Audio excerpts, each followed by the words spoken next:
All right, welcome to the Drain Plug Podcast. This is our very first episode. We took a little road trip from Georgia. We are here in Indiana. Is that what state we're in? Yeah, pretty All sure. right, we got a good lineup of folks here today. We've got Jeremy from 24/7 Boats. We've got Nate Eckhold from TBNation Outdoors Midwest and Nate's Custom Boats. We've got Dustin Apple, White River Rambo Customs. We've got Mr. Ryan over here, Fire Ant Fishing. What's up? And also co-owner of Tiny Boat Nation Outdoor Southeast, because you know Southeast is way better than the Midwest. Let's check the dollar value on that. Oh, it speaks. And it begins. There you go. Here we go. Here we are. It's gonna get dirty. Poke, I Yeah. poke back. Let's have fun, guys. So we're going to be starting out this first one talking about one of the most highly debated topics in the John boat world. We're going to be talking about riveted John boats versus welded John boats. You got some people from all different genres here, got different ideas. We're going to go through and just kind of see what everybody's opinions are. So, Dustin, what do you think? When you're looking at boats, do you have a preference? Do you have anything that you look for, things that you don't like, one or the other? Like, are we talking about what I would personally buy or what I like to see come through the shop? Because, I would like to hear about both. so for me, I don't care as long as it's wide. There's no replacement for displacement, and stability starts with width. Well, it starts and ends with width. So the wider you buy the widest boat that you can afford, in my opinion. But stability for me is the number one thing. So, but I've built and worked on a lot of riveted boats that are fine. I mean, I know I worked on a 1971 Playcraft, and it was a pain in the butt to weld on, but at the end of the day, still a good boat. Now, have you seen any issues with the boats come through your shop that are welded? Absolutely. So a lot of the industry started welding boats. Well, some of the high production models, 2006 to 2008, and those first couple of years, the welding was terrible. I had a tracker come through, and it had a false floor on it, and he knew it was making noise. He let it go for a couple of years, and the Ohio River is quite unforgiving. And by the time we pulled that false floor over, I had 52 cracks that I had to go back and fix. Golly, And that's a lot of it cracks. was, well, every weld that wasn't properly terminated, created a low spot, and so that cracked across the ribs, and so we just had to go in and fix it. But the new stuff, from what I've seen, pretty much everybody makes a good boat now, and they're so much stronger, versus the old stuff. But Now, you think that's because the welding process is getting better, the welders are getting better, or the materials getting better? What's your Quality opinion? control. Quality control, yeah. yeah, and I think there's trial and error of the engineering process too. Seeing what boats failed in what areas, and making ribs closer together, making ribs a little wider, or whatever. It has a lot to do with it. Stress points. Absolutely. Now, Jeremy, you're on the other end of the spectrum. You work mostly on fiberglass boats, Correct. but you do play with aluminum every now and then, Time to time. time to time. What's your opinion? What do you feel? Tell us how you really feel. I feel like that you 10 guys are all crazy. And, we just need to get into the fiberglass world completely. And Dude, I hate absolutely fiberglass. not. Oh, my God. just because all of you hate it. But, when I love our 10 boats too. I obviously own one. A little bit of both. I'm more of a walleye guy, so I'm a big water guy, and my aluminum boat holds up real well. And everything has its place. Fiberglass will fail just as much as aluminum will. I see it in my shop. Goes both ways. Obviously, we've got that crest liner that we were redoing. Just the same thing that Dustin was just talking about. The lower floor welds failing. we pull the floor out of that boat, and I would say we had every other support split across the bottom side of it. But you see it in the fiberglass world too. Everything's got its stress points that are going to fail. Your older glass boats, you're going to have transom issues with when they were playing with wood. An aluminum boat will take more abuse, obviously. So, I mean, you can't hit a rock in a glass boat and it won't take it, Yeah. So it's all in what you're wanting to play with. Obviously, your aluminum boats don't take big water nearly as well.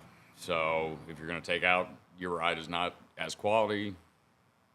You can beat a fiberglass boat, in my opinion, a lot harder into a wave to where I can't use it on a river. So, me not being a fiberglass guy, if I was new into the boating world and I was going for that bass boat, walleye style boat, something along those lines, so that overall fishing boat, where do you draw the line for a new customer coming in the door of which direction they should go, fiberglass versus aluminum? Price point.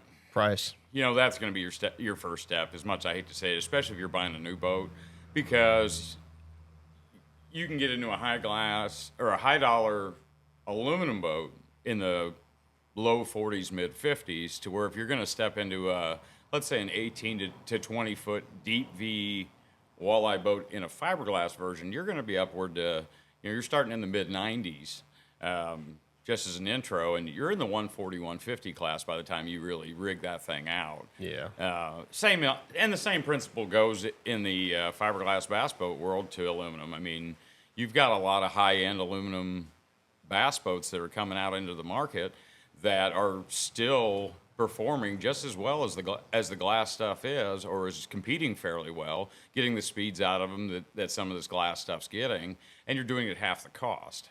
So, it really just plays out on where your price point starts more than anything, because, if you're working on a $45,000 or $50,000 budget, or even if you're financing, let's say I've got $20,000 and I'm going to put it towards a boat, well, what are you shooting for? You can go buy an entry-level glass boat, but you may not get all the bells and whistles on it that you want for your money, because by the time you've rigged it out, you've added another 20 grand onto it. Yeah.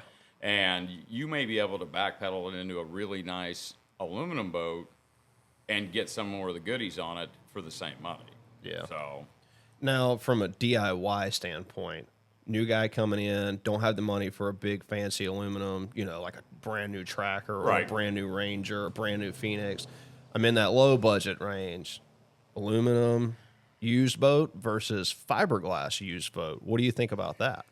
Well, I mean, from the DIY aspect of it, What do you want to do with it? yeah, that's the big question. Is what are you going to DIY into a glass boat? That's the biggest thing. It's not the same mod world. If you're going to change a lid compartment or change a structural aspect of a glass boat, you're not just going to cut the floor out of it and weld some uprights in it like we're doing in aluminum boats. There's a whole grafting process. There's a structural support process that you're going to have. It's going to be way more time consuming. Yeah. We've talked about trying to do, an aluminum hybrid framing in a glass boat, but you're not going to do that on a DIY level. Yeah. So, No, but what you see like on the marketplace side or like the Craigslist side is these older fiberglass boats that carpet's absolutely garbage in it. It's usually falling apart. You got soggy floors that are, glassed over plywood. Like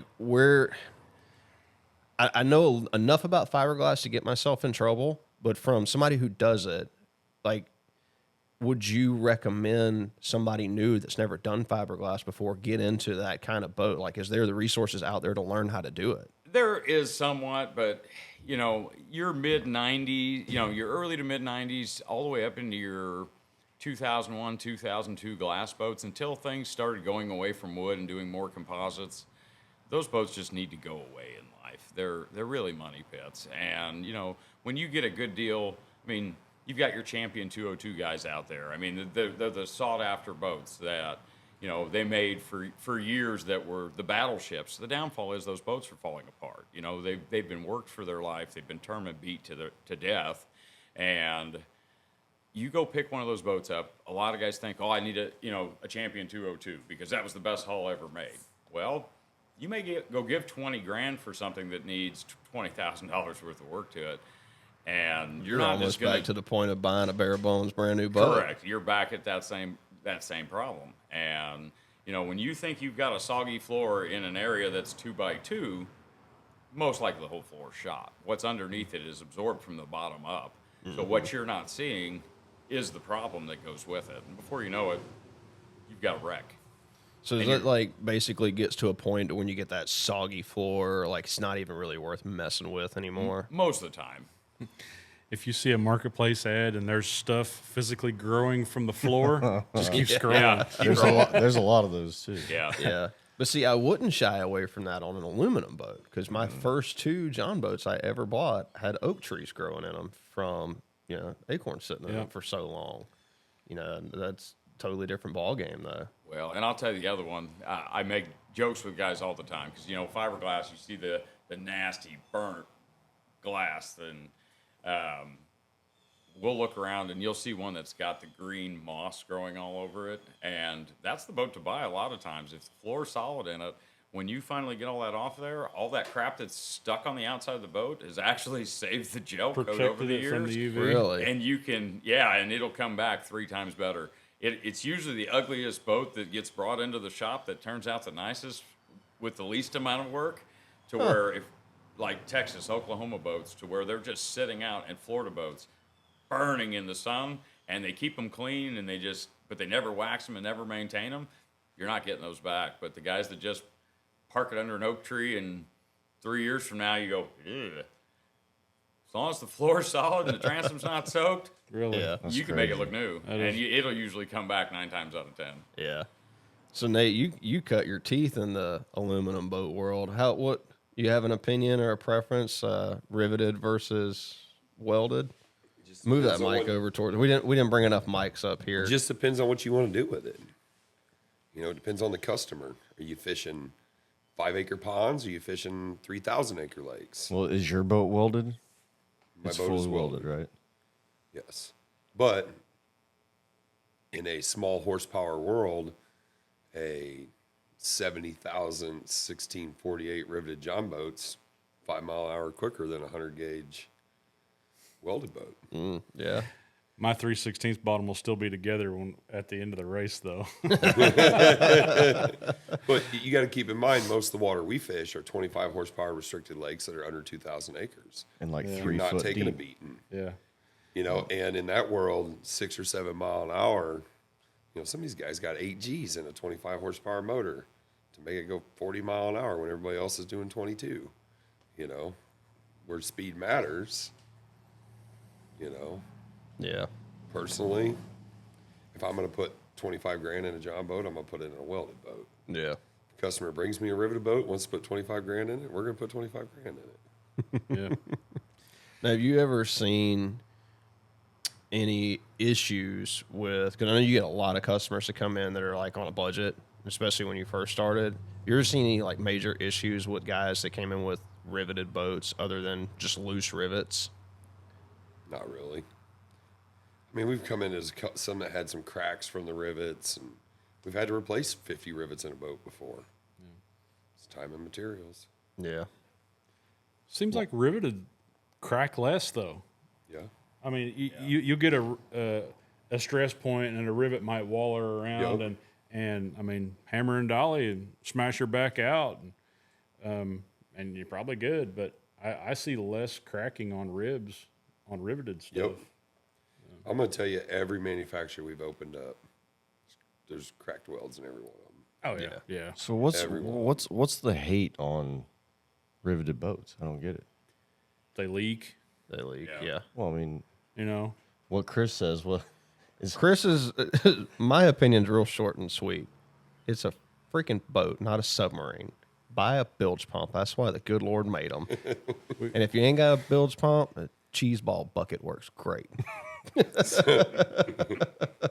I mean, literally, so one of the first times me and him took my 16-foot boat out was at that John Yacht trip up in South Carolina. Yep. I've got 2 lines in the front of my boat with just solid rivets that you can touch and move about 1/4 of an inch. Like, they're not even holding anything. I in opened the this boat. hatch and I saw water coming in like a water fountain. Yeah. I was standing in ankle-deep Like a water third date. for I was like, 7 hours that day.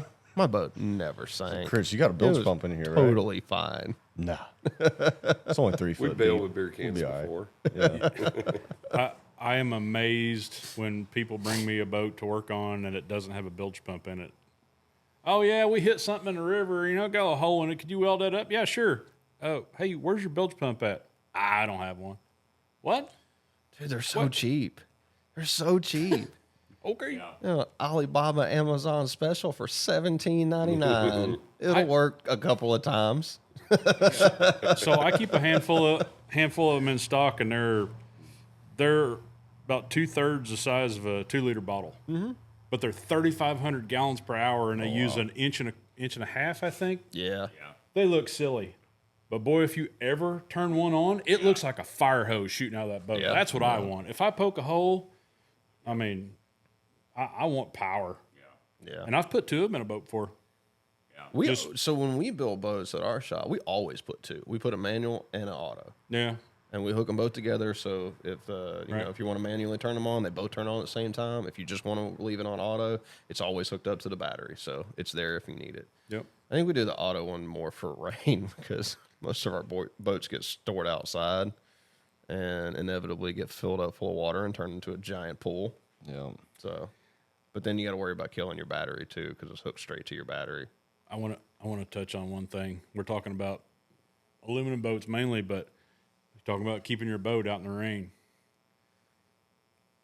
The first thing I do in a rebuild is start pulling waterlogged foam out of it. Mm-hmm. People don't understand an aluminum boat. You have to pull the damn drain plug out and keep it pointed downhill. That foam, even though it's closed cell, breaks down over a couple years. I'll say 2 to 3 years, and it starts getting waterlogged. I had the last one I did was, 8, 9 years old, and pulled the floor out of it, and it was 3-inch thick foam. In the very back section, I cut a 12 by 12 section out and went to the front up in the keel, and I turned a 12 by 12 section out. The front square foot only weighed like 2 ounces, something like that, and the back square foot weighed like 5 pounds. Golly. I literally pulled 300 plus pounds of foam out of this Out of the boat. boat, yeah. We've done that plenty of times. And the guy got it back, and he's like, man, he goes, this thing, it goes everywhere. It's so smooth and it rides. He goes, what'd you do? I was like, I pulled 400 pounds of crap out of it. Yep, we've You all know, done so- that. I know Nate's done it. I've seen a ton of videos of you swimming in foam dust everywhere. And I know we could do a complete podcast on Yes. foam in a boat. Now, we'll tell you a funny story. We had a boat come through the shop not too long ago, and I had this genius idea to hand Ryan an angle grinder with like a 5-inch knotted wire brush on it to try to get the foam out of the inside of these like hatches or in to the be back fair, pods. We cut the hole in the back by the transom and had to dig all that out under the bench Yeah. to extend it back to the transom. So that was the only way in and out, and that's like the only tool that would do the job. We just had to make it all dust. Yep. So instead of us being geniuses and just cutting the bench out, taking the foam, and then welding the bench back in, we were like, nah, watch this, bro. Man, I left him with the angle grinder. I went up to the front That's of the shop. exactly how that conversation happened. exactly how it went. Exactly. Watch this, man. I come This'll back 20 work. minutes later, dude, he looked like a snowman. He was covered from head to toe I in was white itching foam. everywhere. It was everywhere. That was the dumbest thing we've ever done this week. I'd foam. This week. Oh, man. Ryan, so you haven't worked on as many welded boats probably as some of these other guys. We deal with a lot of riveted boats, but what's your thoughts? I have a riveted boat and I like it. I don't care. I don't see the big deal in them. And now, obviously, I don't want one that's got 100. If all the rivets are loose in it, obviously that's a warning sign. But I don't see the difference. I don't care. Does age play a factor? No. We've done some 1950s boats that were pristine. Yeah. My boat's a 1979, and when I got it, I didn't have a single leaky rivet in it. Now I went a little crazy and did a couple full sends, and now I got a whole bunch of leaky rivets. When I was like 18, we had a 1232, and we beefed up the transom where we literally took some steel iron and bolted it to the boat, bolted it to the seat. We put a 25 on it. Oh my Me and God. Ryan used to get in it and run the river. The thing would do like 35. God. Within a year, all the rivets were gone out of it. It was literally, when you went down the river, it was just like this. It made Wow. the scrap pile. Yeah. But when You you were lived 18, to tell you're about like, it. what You do probably mean? weren't wearing a life jacket either, were No, you? no No life helmet, No, no nothing. no bilge pump. Yeah, No bilge bilge pump. Did you at least have a cheese ball there happened to bucket? be one incident where we had no life jacket, no anchor, no oar, no rope, and that become a pretty pricey day on the river. Yeah. There was trespassing involved too. Oh gosh. Old Johnny Green Pants. I think we were about 17 and 18 years old, Golly. What was that, back in 1943? something like that. Yeah, It yeah. involves some really big smallmouth, though. I can say that. I haven't yet to do that. I have never caught a smallmouth or literally- even tried. You literally can take a little boat up a creek. There's no signs.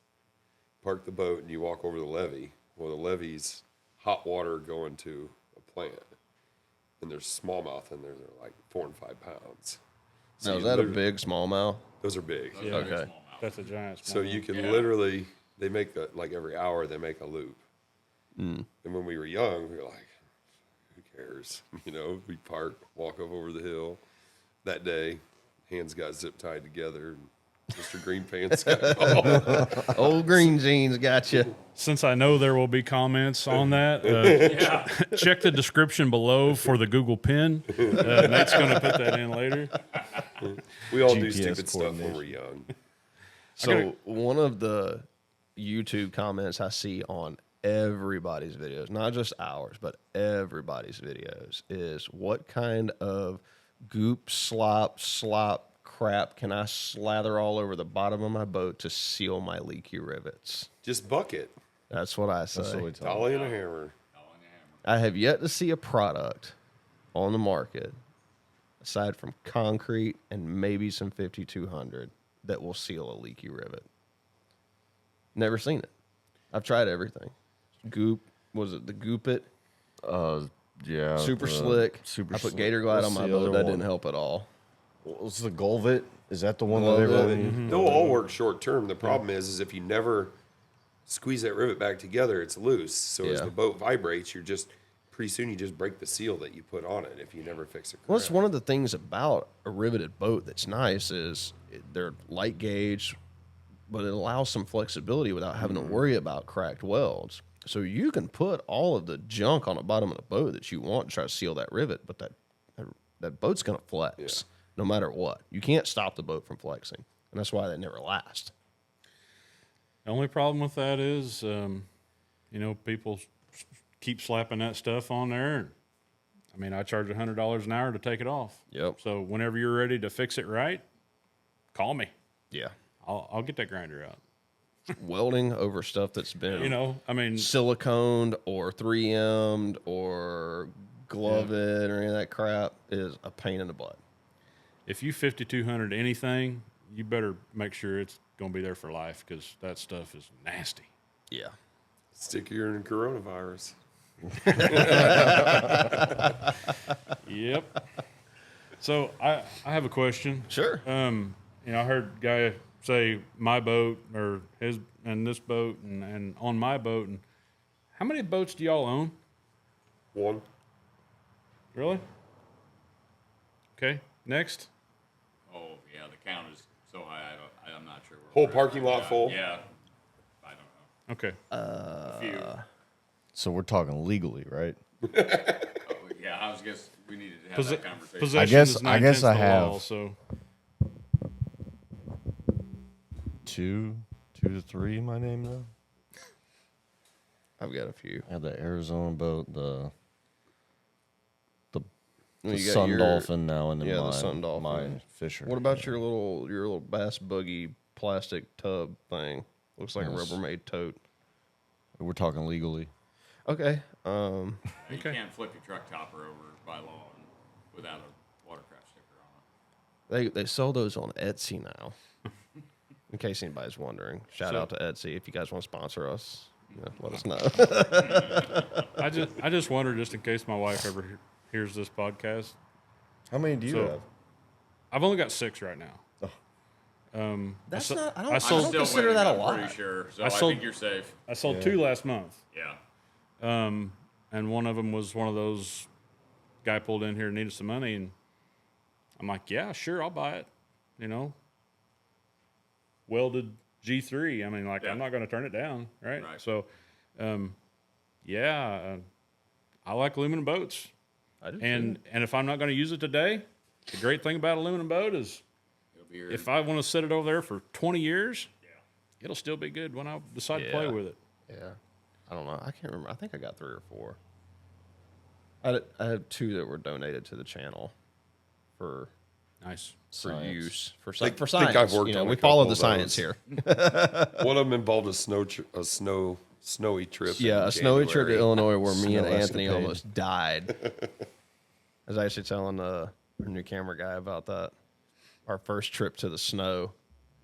First We're trip to not, we're Illinois. not built for. Yeah, when we went to Illinois, man, we are not built to They drive. show on that up, it's crap. like 45. Next morning you wake up, it's like 8 and 6 inches of snow on the ground.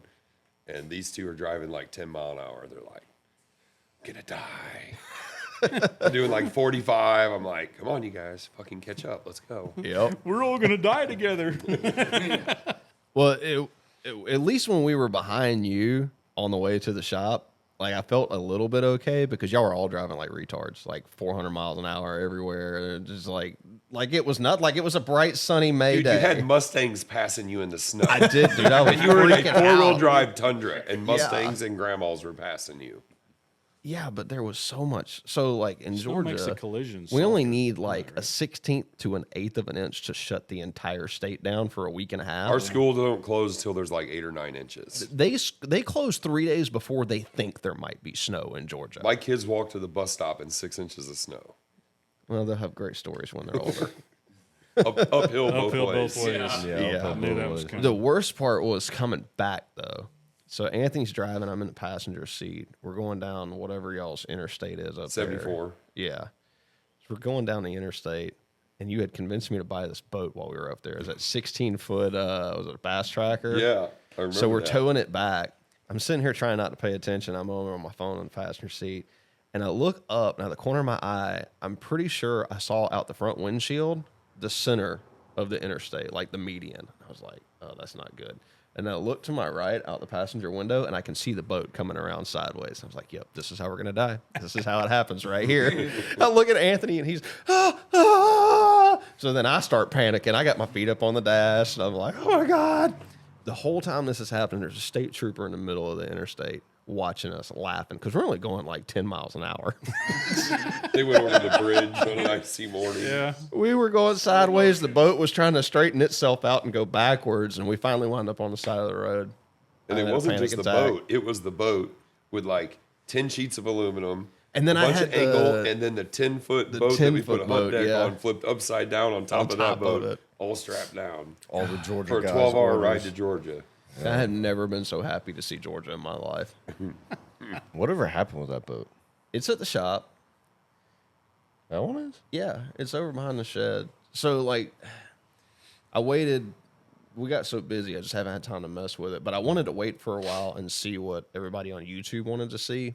Because I was kind of conflicted about cutting the side pods off of it, or whether I should try to, like, extend them up and angle them some more so the water would go up underneath them. So I waited, like, a couple months to see what everybody wanted to see on YouTube. And they all decided that they wanted me to extend them more forward and angle them, try to get water underneath them. And I was like, well, crap. And then we got really busy, and I just haven't had time to mess with it. It's still at the shop. Whose idea were the side pods? I think it was me and Nate both. Okay, unfriend. Like, that was stupid. Actually, whole it was idea was Anthony. stupid, though. Yeah. It was. I got a 10-foot boat Literally, it fits on the welding bench. And he's like, I want to put a 350-pound motor on the back of it, and the boat's rated for like 200 pounds. It was like, can we put a big enough hunt deck on it to float it? I'm like, it's not helping the width any. I'm like, I mean, the damn boat's like this wide. Yeah. It's like 32 inches in the Chris back. is a big guy, you know. It's got like 12-inch sides on it. Yeah. So it was, let's try this. So they were like 4 foot long in the beginning. It kind of looked like a rocket ship when we first did it. Yeah, it was Started cool chopping looking. on them. It added a lot of width to the boat. Yeah. Yeah. It's, I don't know if it's going to work or not. And that was actually the second boat because it started with Anthony's. Yeah, Anthony did Anthony that was one. the original one that had the idea. Yeah. And He he's had like a CAD file drawn up for it. He did a whole video One of his series subscribers on it. did SolidWorks. Yes. I can't remember the gentleman's name. Ratha something. And he drew up this beautiful file and sent it to me. And we made them. And Anthony bolted them and welded them onto the boat with some help from Frankie. But he gained like 16 inches of width in the back of that 1232 little raggedy boat. Yeah, it ended up being a little over, I think it was right at 48 inches. But now he can carry that 100-pound battery and that e-propulsion in there. But it made that boat super, super stable, though. It did. And even with what he's using it for, though, with a little electric outboard, it's perfect. Trying to go 100 miles an hour probably not. wouldn't work Yeah. like I was trying to do. It kills the performance, but it does add to the stability. But I can tell you, I've had hundreds of people Oh yeah, go, how much to make those for me? Yep. literally How much hundreds. to make those for me? And I'm like, just buy a bigger boat. It calls. How much to make them for me? $1,000. Oh, yeah, I ought to buy a different boat. I'm like, So just buy a different boat. I've cut boats right down the middle and widened them. I've done it 4 times, and every time I do it, I say I'm never doing it again. Mm-hmm.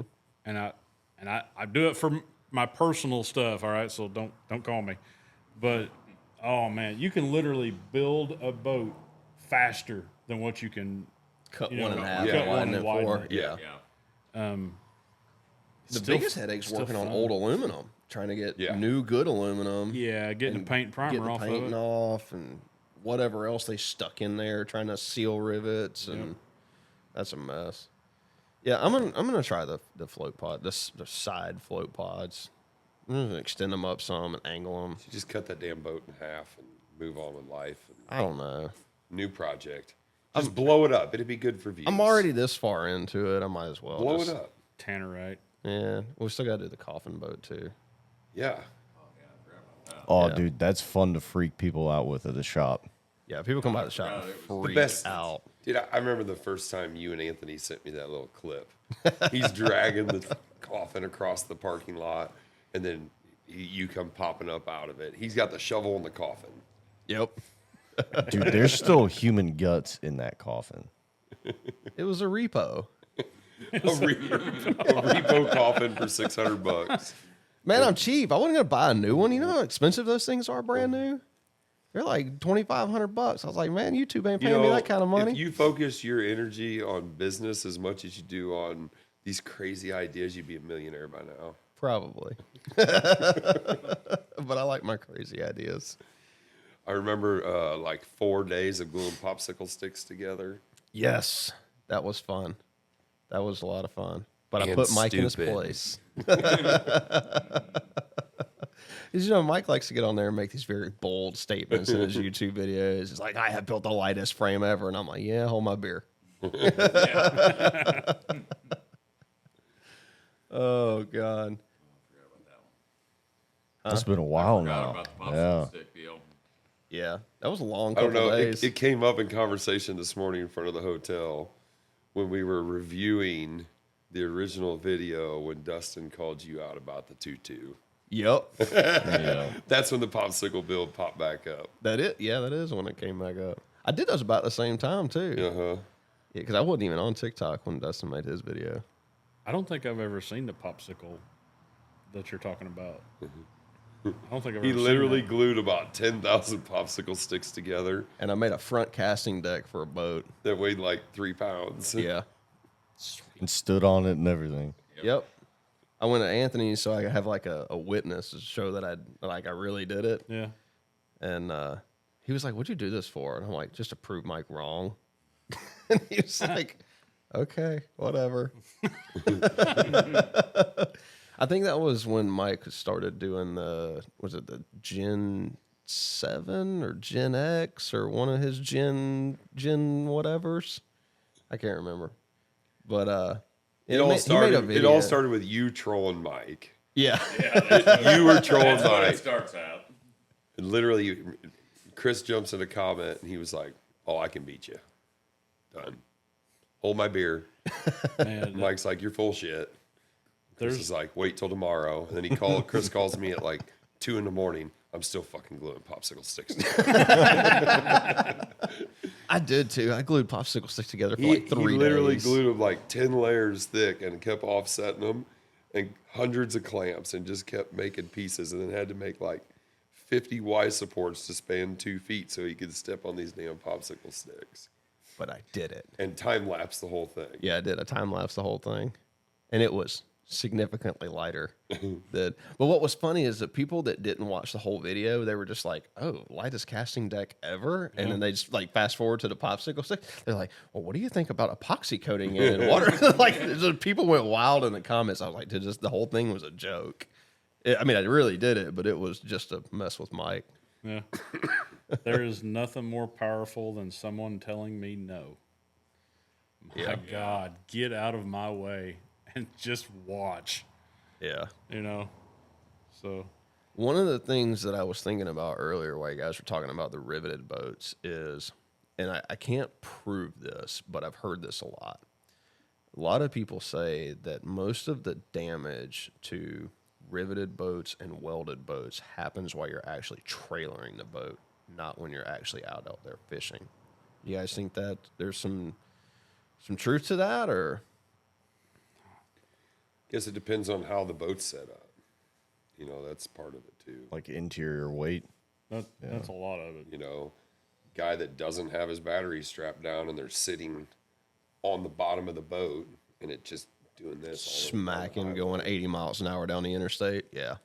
If you bought a boat and then you found a jet ski trailer and you try to make it fit, and the bunks are 6 inches shorter than the transom, and Yep. the entire boat is just cupping the hell out of the bottom of the hull. Your bunk boards should actually extend past the transom a couple inches. That way it's supported all the way across. Yeah. I mean, even the bow eye in the front. How many times have you seen it where Yeah. the guy cranks his boat up and it's sitting up this high, and then at the last few inches it sucks it down? Yeah. That's not the right way it's supposed to work. Yeah. You know, it shouldn't have down pressure on it. It should be steady forward pressure on it, and that's it. Yeah. So most of those hooks fail because the trailer's not set up right. There are a whole lot of people building like really good small boat trailers, which like you said, jet ski trailers, the Harbor Freight trailers. Just, and I've done it. I've had quite a few boats on jet ski trailers that I've had to extend. And We got some really nice aluminum trailers. you do. What are you carrying now, Nate? They're easy tracks. Okay, you like them? Yeah, they're pricey, but Are they? So when you get them, are they set up for a specific style of boat, or do they just have like a couple of bunks on them? no, And you got to the move bunks them are around? adjustable. The tongue's adjustable forward, backwards, but they're $4,000 trailers with welded fenders, steps, lights, swing tongue, aluminum rims, tires, spares. I mean, they're nice. Yeah. But they're $3,900 to $4,100 trailers. Yeah, they're nice. For what But pictures steel I saw. trailers ain't cheap anymore either. They're they're over $3,000. That's what I was So, going to say. You want to spend an extra $700-800 and have a really badass trailer, or you want one that's going to rust in 3 or 4 years? Yeah, well, especially up where y'all are. Yeah, I don't know what y'all do with salt in the wintertime. It's like they just pour it everywhere. they do. They do. They literally stockpile it all year just to get through winter. No. But we can get a foot of snow. Our roads are clean 24, 36 hours. Not in Georgia. But that's also why my property taxes are like $5,200 on a 2,000 square foot home, and yours are probably $12. Yeah, something like that. Yeah. Yeah. We also have Waffle House, and you don't, Correct. which is lame. That's un-American. I don't know how y'all survive up there. So, Ryan, you got any thoughts on the welded versus aluminum boats? Now I just want Waffle House. Yeah, we didn't eat Waffle House on the way up here. It's a long ride to Indiana, by the way. It's not as long as from Illinois to Georgia. Yeah, that's true too. But I'm sure it took you 3 hours to get around Hotlanta. almost holiday 4 weekend. just to Probably get 4. to Chattanooga. Yeah. Traffic Which What is, was the which drive is here? double. total? Supposed to 8 be hours. 8, like right at 8, I think. It took me 8 to get to 285 down there. Yeah. We left at 4 o'clock in the afternoon. That was the first big mistake. Yeah. And then it was traffic all the way through Atlanta, all the way through North Georgia, all the way through Chattanooga, and then between is it Then- Interstate 24? Well, then we hit the nasty storm in Nashville. Yeah. Y'all got some crazy storms up here too. We don't have rain like that in Georgia. Nashville's a nightmare when it's raining. Yeah. People can't drive down there. So, question for everyone. If you had to pick an aluminum boat, brand spanking new, that you're not building, you're just going to go buy, well, what would you buy? Ryan? Honestly, probably the Tracker Grizzly. You like the trackers? Well, it's an easy thing to get a hold of where we are. Specific size that you like? I like Troy's, the 1860. 1860 is good. It's pretty nice. Okay. Dustin? What are the stipulations on this? Because, like, I might buy a Hanko or a Long Beach or there's a handful of guys out there making awesome boats. Really? Now it's, you can't go to Cabela's and buy one. Yeah. So what are the stipulations? I mean, are we Whatever talking? What would you buy? What would you spend your money on? I'd build one myself. I'm capable, and I've Yeah. built 8 or 9 of them from scratch. So I like building them. So, but there's really no bad boat out there, though. I don't think. Nate? I don't know. They all serve a purpose. The Grizzlies aren't bad. Those 1754s are a good in-between boat. When it comes to a 1648, you got Low and Crescent. They're all about the same. Yeah. I mean, there's 20 brands out there that are all reasonably priced boats. Yeah.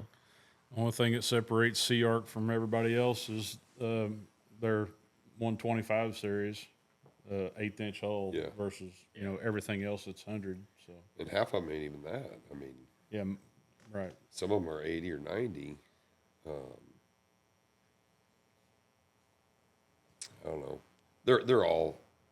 They all serve their purpose. It just depends on what you're going to do with it.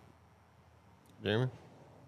No, and I agree to that. I mean, I think it's more of a do your research kind of thing because it is, what you're buying the boat for more than it is, and it's are you looking for an off-the-shelf brand? Are you going to go buy that tracker? Are you going to buy the Low? You're going to buy a Crestliner, or are you looking for something that's a little more custom to where you can spend your money in that direction right off the bat over what we do a lot of times? Obviously, we're building boats, so. Are you going to be, looking at a custom Prodigy per se, or chopping one up right off the bat? Are you looking to buy a boat and put 25, 30 grand in custom interior in it and building it the way you want? So I think that plays more of a factor. The thickness of the hulls, that plays a big factor too. Are we running it up a river? Are we doing, like Nate was talking about earlier, lakes around me are electric only. They're horsepower restricted down to 25s. So the thinner wall hulls are going to probably get you by and do everything you need them to, and you're going to get a little more speed out of it. To where if you're running the Mississippi, you're running the Ohio River, you're going to want something with a 100 hull or plus, to take more of an abuse and a beating. So I think it's more of a do your homework before you make the investment than it is to just say, hey, I think one is better than the other, because they all serve a purpose, but they may not serve the purpose that you need. If you go buy a lightweight boat and you're going to go beat the crap out of it. You may destroy it in 2 years and be very disappointed that you didn't do the homework a little better Yeah. and bought the one you really should have bought. So I think that's probably where I would lean with it. Yeah. Now, Jeremy, I know you do aluminum repair, but do you do aluminum welding at your shop? Yeah, we do some. So, do you actually do the welding, or do you have somebody that does it? No, we do it in-house. So that's one of the questions that I wanted to kind of get into with everybody, since we're on this topic of welded versus riveted boats, is talking about the aluminum repairs, as far as what you do, what you like to do, what you try to stay away from, and any of your what's your history in welding? Like, did you start with aluminum, or do you? Yeah, no, I mean, from my end, I'm kind of piggybacking off of you guys on the aluminum side of it. Obviously, we didn't really get introduced into doing aluminum until I wanted my own aluminum, bass boat, more or less, and started putting it together. So I don't have a big background in doing aluminum fab, et cetera. I blame you guys for that. I mean, as much as I hate to say it. We saw it on YouTube. It looks so easy. Yeah, it didn't look that bad. So, I bought a spool gun and I started, throwing sparks, and it looked really terrible. But, I mean, obviously I own an auto repair shop, and, from the exhaust, we do a lot of custom exhaust, so I have a lot of background in welding. Just never really had any reasoning on doing any aluminum side of it. Yeah. My fiberglass days started with fiberglass kit cars and Cobra bodies and old T-buckets, and just slowly graduated into boats. And once I started playing with boats, it just never went away. And now, did you have any formal training in welding, or you just on the job learning? Rock and roll, man. Because you grew up doing yeah, welding with mufflers and I mean, it was just all hands on as far as that goes. Nobody ever showed me how. It was, started with Dad saying, "Hey, I need you to build me 45 Y pipes, and you're gonna weld them all together." And the first 10 looked terrible and threw them away, and then he took them out of my paycheck, and I figured out, well, I better do better on the next few. Yeah. And it slowly worked from there. Yeah. So was there a big learning curve going from stainless and aluminized? I know you work on a lot of aluminized steel Right. too. Was there a big learning curve going from that to aluminum? Not really. From my end, it wasn't. I think I've done enough of it. I mean, if you ask me to pick up a TIG welder right now and roll you some dimes, I'm not going to be that guy. You're going to look like a newborn baby giraffe trying to ice Pretty skate. much. I mean, I would never put any of my welds up against any of those guys, any of you guys, really. Maybe Nate's every once in a while, but, I can't get I'm straight new to the TIG, that's. Yeah. Because you just recently got a new TIG, didn't you? Yeah, we've had a 350P for 2 years now, but then we bought a TIG because all the aesthetic stuff on top of the boat, I wanted it all TIGged. Yeah. So I bought it, and then I knew somebody that was looking for some part-time work. It's a phenomenal TIG welder, and part of the deal was to train the other guys in the shop. Yeah. And I've spent several hours with him, but the hand dip. I'm good until I give you a pretty weld about that long, but when I have to feed Yeah. back through my fingers, I'm better to start out here and until I run out, Yeah. and then I got to stop and I got to start again. Yep. But getting the motion through the fingers, no, It's not, hard. It's not good for me. That's when it gets all over. But if I can just hold and dab until I run out of rod, Yeah. I'm okay. So if you only want to weld about this big, I'll give you a good one. You want one about this big, ain't gonna happen. Now, you're Give me some really jokes. good with the push-pull, Yeah. which you're spoiled rotten. You're an ass. But so when you started, you got a spool gun. You got a cheap spool gun, didn't you? My background was carpentry for 21 years. And when I decided we were going to go build some boats, I needed to know how to weld. I walked into Airgas, they'd sell me the simplest welder to learn on. And they said, here you go, give me $2,100. I walked out the door, and I had just built a boat for a guy who was the teacher at the local college. Mm-hmm. I called him, I said, get your ass over here, I need your help, because it was just boogers everywhere. And, What welder was that? Huh? Do you remember what welder it was? It was a Lincoln 210 mag or Legan 210 MIG. 210 Okay. MP. Yep, an MP. Yep. Yep.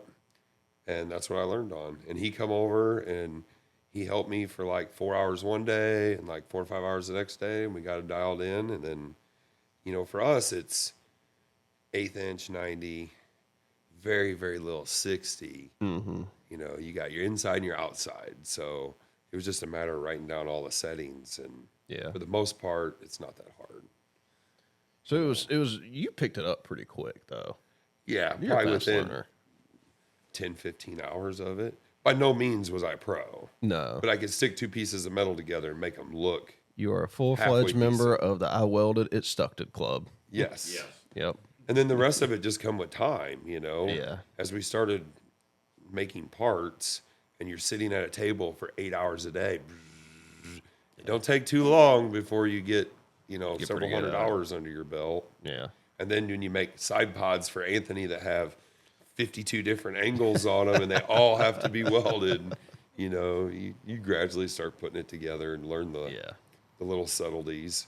And there was some advice along the way from multiple other people because I was proud when I could first lay down a couple little lines, you know, and somebody be like, hey, I get the little message, change this or do that, you know, and I always took that great, you know. Yeah. Give me all the fucking help I can get. Hey. So what are you? I know you still got your Miller for your push pull setup. Which machine is that? 350p. All right, and what are you running for your TIG?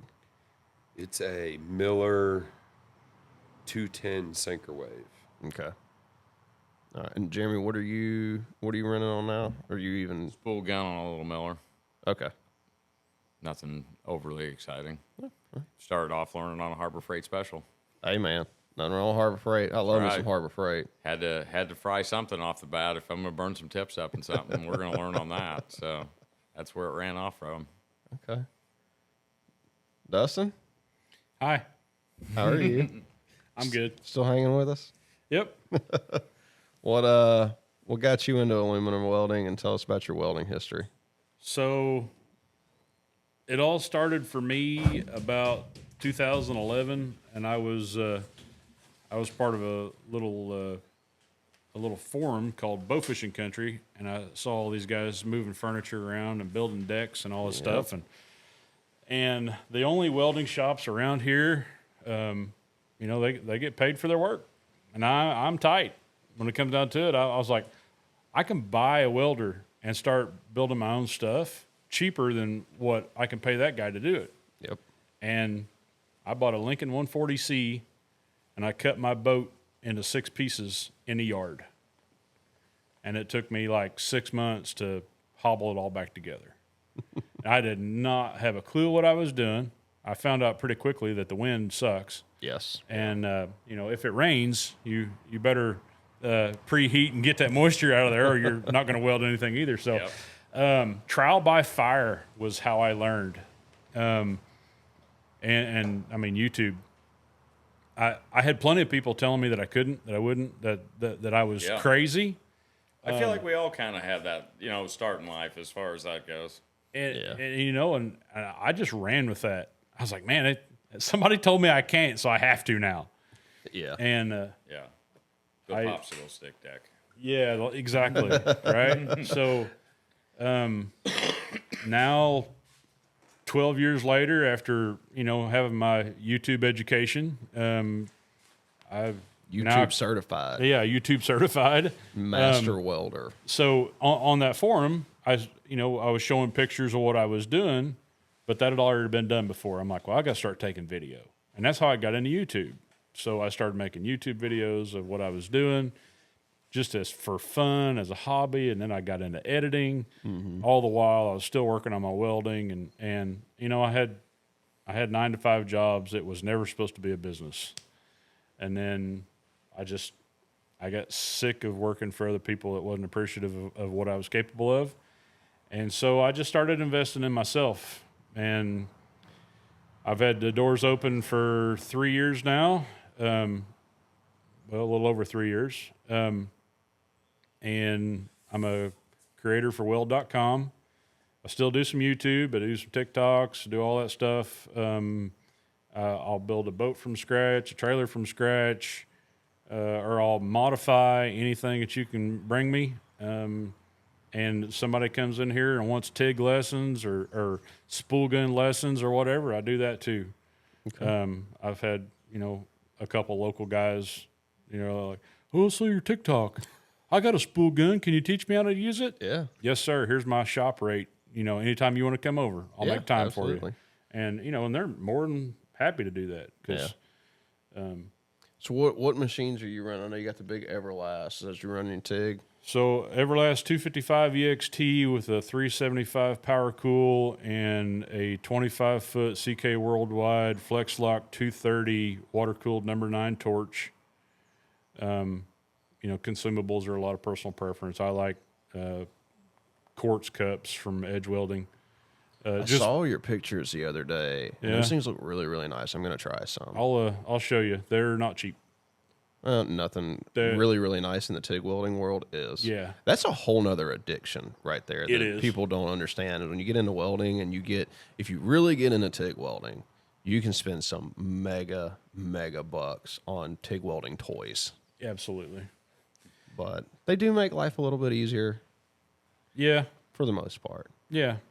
There's little niches and it's all what you want, right? So if you're all about aluminum, kind of like I am, I call myself 100% aluminum shop.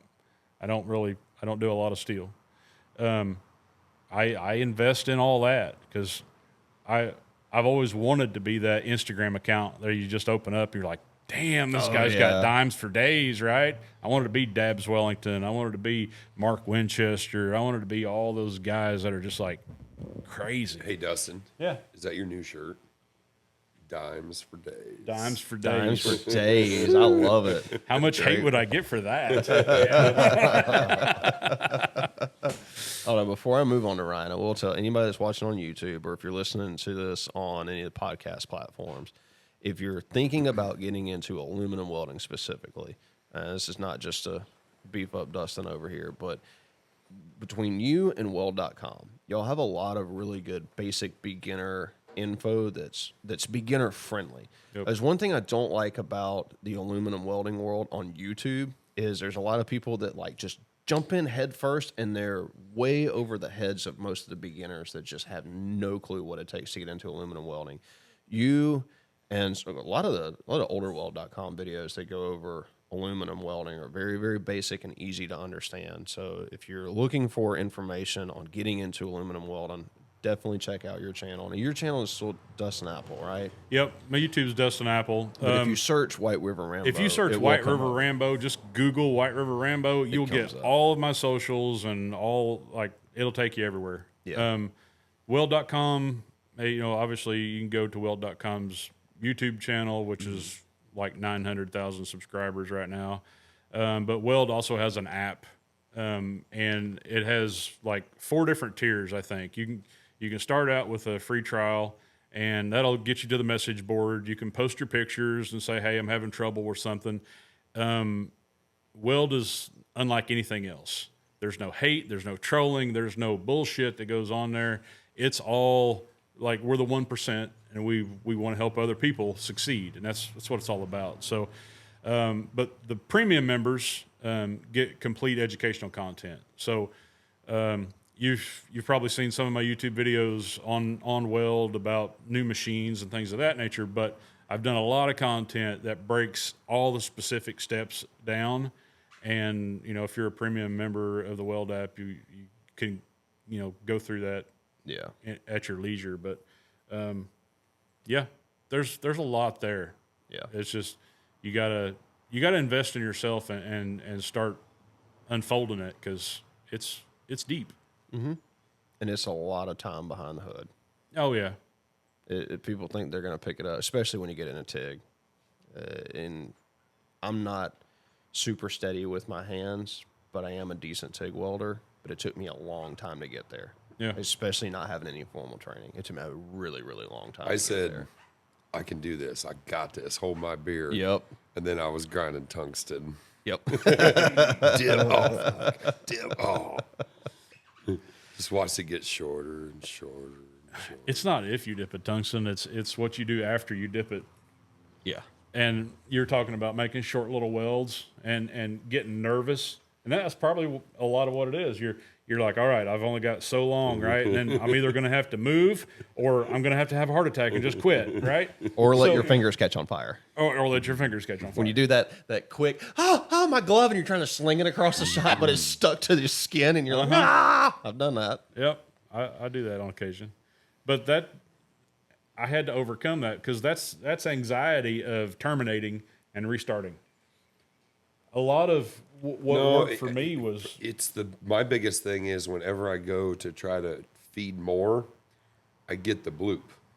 I can feed it, but the nice smooth doesn't stay nice and smooth. It's nice and smooth, and you go, oh, yep, Nate fed. Nice and smooth. Oh, yep, Nate fed. So it's easier for me to just Or you shove the filler rod into the side of the tungsten, and you're like, crap. Yep. I hate it when that happens. I haven't mastered that part yet. Yeah. I can make a nice little 2-inch weld. And when you do a lot of parts, you do a lot of nice little welds. But I don't do a lot of feeding while I'm welding because we do so many short welds. Right. And we specifically, and I know, Dustin, you do this a little bit too, but welding thin material, like 16th and less, you can't weld for very long anyways. So it's almost like you kind of want to only have so much filler in your hand before you need to stop so that you can allow the material to cool, or you can move to another side of the part so you don't wind up with something that's supposed to be flat and ends up looking like a freaking pretzel by the time you're done because you just put so much heat into it, it can't handle it. Yeah. Get in, get out, move on. Yep. Don't linger. Ryan, you're a certified welder now? Nowhere near that. No. I've welded a few frames together, but nothing serious. Yeah. Still learning. So your first time doing aluminum welding was at the shop? Yes. With me? Yep. I've done steel before in like high school auto mechanics classes and stuff, but never done aluminum. So at our shop we run all prime weld equipment. Not for anything other than it's cheap, and we just don't do a ton of welding. If I was welding all day long like Nate does and like you do, I'd probably have some better equipment. But we weld for an hour or two at a time, and then I may not touch a welder again for another 2 weeks. Just depends on what we got going on. I think the most that we do is welding frames and boats, and that prime weld MIG that we've got works amazing, especially for the price. It's been really good. I mean, hell, it was the first day we got the new prime weld, the MIG 180. I set it up. I did a couple test runs with it, and I just handed it to Ryan, and I was like, here, go weld some crap. On 050. He welded 2 pieces of 050 on edge for like 1.5 foot and didn't burn through it. I was like, wow. Did really good. I was very impressed. But you haven't done the TIG yet, have you? No, I'm not coordinated. Matt tried to get me to do it, and I almost burned down the shop. We were doing it on a wood table too. It was not smart, but do you feel like you could if you practiced enough, or do you just feel like you're just not coordinated enough for it? I don't feel like I'm coordinated enough, but I also haven't practiced a whole lot, so Yeah. I don't know. Right now, I'm comfortable learning with the push-pull and then Spool gun. the spool gun, and then Yeah. I'll do the rest of it later. And we came from a titanium Harbor Freight welder, and that thing was a hunk of shit. It was absolute. Now, for what we do, for anything bigger than 1/8 inch, that little titanium that you get for $600-700 is a great little machine. It'll weld up to 3/16, probably 1/4 inch with multi-pass, just fine. For doing thin stuff, it can't hold. Your voltage is all over the place. Wire feed speed is all over the place. You just can't get it consistent with it. That prime weld, though, for anybody looking to just get into welding, don't make the mistake that we did. If you're going to weld thin stuff, don't buy the Harbor Freight titanium welder. It is a great welder, but only for thicker stuff.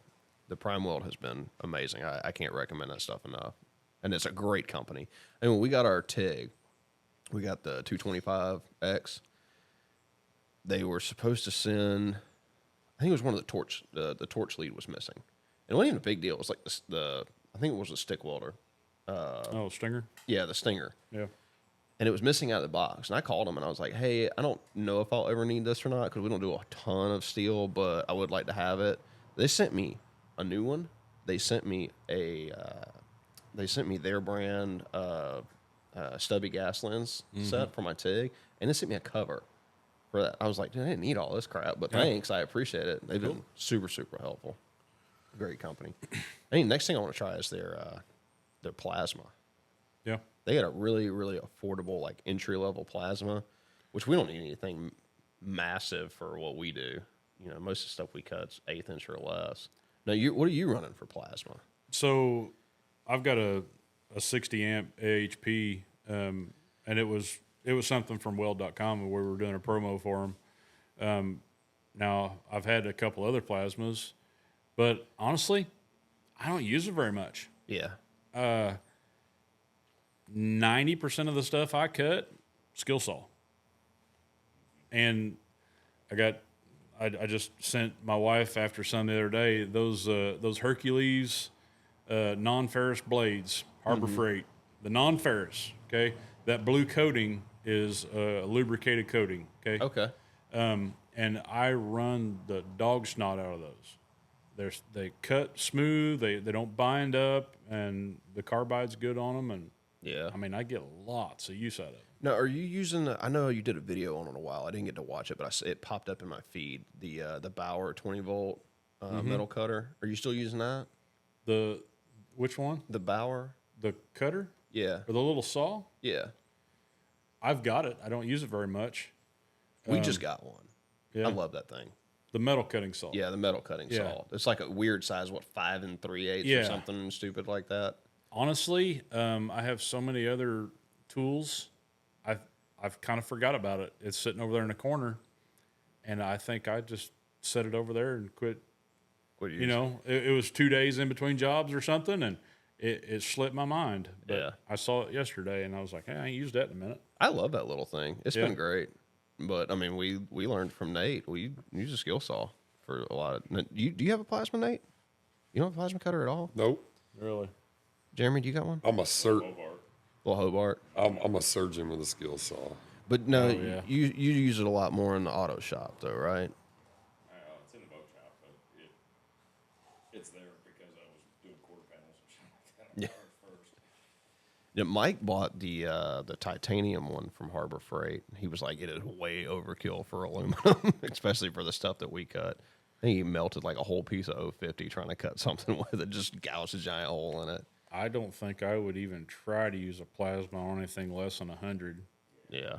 And the only time I get the plasma out is if I've got a lot of 3/8 or 1/2 inch to cut, because that builds up heat on your saw and then it'll gum up and you know, on your skill saw. So with that, I'll get the plasma out and just bust through. But I don't use very much of that stuff. You know, if I'm making a special bracket for somebody or something. Yeah. But Well, anybody have anything they want to add to the riveted versus welding versus whatever the heck else we ran off into 1,000 tangents on this Sure. episode about? I was gonna say, is that what we were still on? Yeah, we're still talking about boats. Well, I want to thank our sponsor for this episode, just Tiny Boat Nation. You can check them out. They got all kind of boat parts and stuff on their website, TBNation.net. If you check out any of your favorite YouTubers that are affiliates for them, you may or may not find a discount code in their YouTube videos. You can check them out. Jeremy, up there in the good old Illinois with an S and an N. Where are you located at, Jeremy? So I'm in Newman, Illinois. All right, and then you are the fiberglass master. I don't know about master, but I can definitely get it done. Well, you know more than all of us about There you go. fiberglass, so that makes you a master to us. And And Nate's boat Custom carpet. Boats, and you're in Pekin now. Pekin. Pekin, Illinois. You check him out if you need anything. Dustin's down here in good old Indiana. Yep. White River Rambo Customs, located in Salem, Indiana, about 35 minutes northwest of Louisville, Kentucky. And we got Ginger's Gone Wild over here just outside of Atlanta, so you know where to find him. Thanks everybody for tuning in, watching. Make sure that you, and it's not, if they're on YouTube, they need to subscribe and heart and whatever else. But if they're on the podcast stuff, If you're on a podcast platform listening to us, please rate the show a 5-star. is there a 6-star or is it just 5? You got to pay I extra think for it's that. just 5. Can they comment? Can they comment on a podcast? I don't think so. I don't think so. But you can follow, subscribe to it, or download the episodes or whatever. But Yep. make sure you hit the 5-star. Any love you can show us, let us know. Comments below. And we are going to be taking some more trips and doing podcasts with a lot of different people, but we're going to be running most of the podcasts out of our shop in Georgia. So if you're watching here on YouTube, or if you want to shoot us an email or call us with any podcast topics that you want to hear or see in the future, depending on which platform you're watching on, let us know. We've got Frankie's going to be in with us on the next one. We're going to try to convince Mr. Anthony Jones to come and talk to us one day. He's a busy man. It's like Hollywood John Boat famous. So we got to get with his directors and his corporate sponsors and make Just sure. be that honest. we You can- got to ask his wife. Yeah, we got to ask his wife. We'll get him on here Get 'em eventually. on. We'll get them on. And then we'll see. You guys are going to be back down in Georgia in September. Middle September Yeah, so we'll probably have you guys back on soon. for the Electric Fishing Series Classic Yes. boat giveaway. Yes. And that will be all over the tube of views, Yeah, I'm sure. Is Mike coming down for that? I think so. I mean, somebody's going to win a $25,000, $30,000 boat when it's said and done. Yeah. And they can, From fishing John Boat tournaments. yeah. That is crazy. And that's on the Electric Fishing Series Facebook group. Yes. Okay. Yep. And next year, it's already looking to be about twice the size that it is this year. We're going to expand it to 2 divisions and possibly bring on another state and potentially have multiple boat giveaways. Nice. Sweet. So, Nice. yeah. This Electric Fishing Series Facebook group. It's what Yes. they got to do to go check that out. Yep. And if there's any states that are interested or any other groups, get with us Yeah. because we want to expand, nationwide. Yeah. We would like to see this be a nationwide tournament with a national champion Yeah. tiny boat electric. Eventually, fishing somebody series. could win a $50,000 John boat as a Big, first place big prize. money. Big Yes. money. Big money. I got this vision of 10, 12 states being involved, send the top couple teams to a state that's equal grounds for everybody. Not in somebody's backyard. I feel like we go to Georgia a lot. We do go to It could be Georgia a Florida, lot. it could be New York that we go. It's a pretty But good then state. go hold an event for those top teams from every state and let the winner walk away with the baddest John boat around. I think it'd be cool. Cool. For Thank y'all. you guys for tuning in. Yeah. We'll see you on the next one. And don't forget your drain plug. The what? Don't forget your drain plug. We've all been that guy. Nobody likes that guy.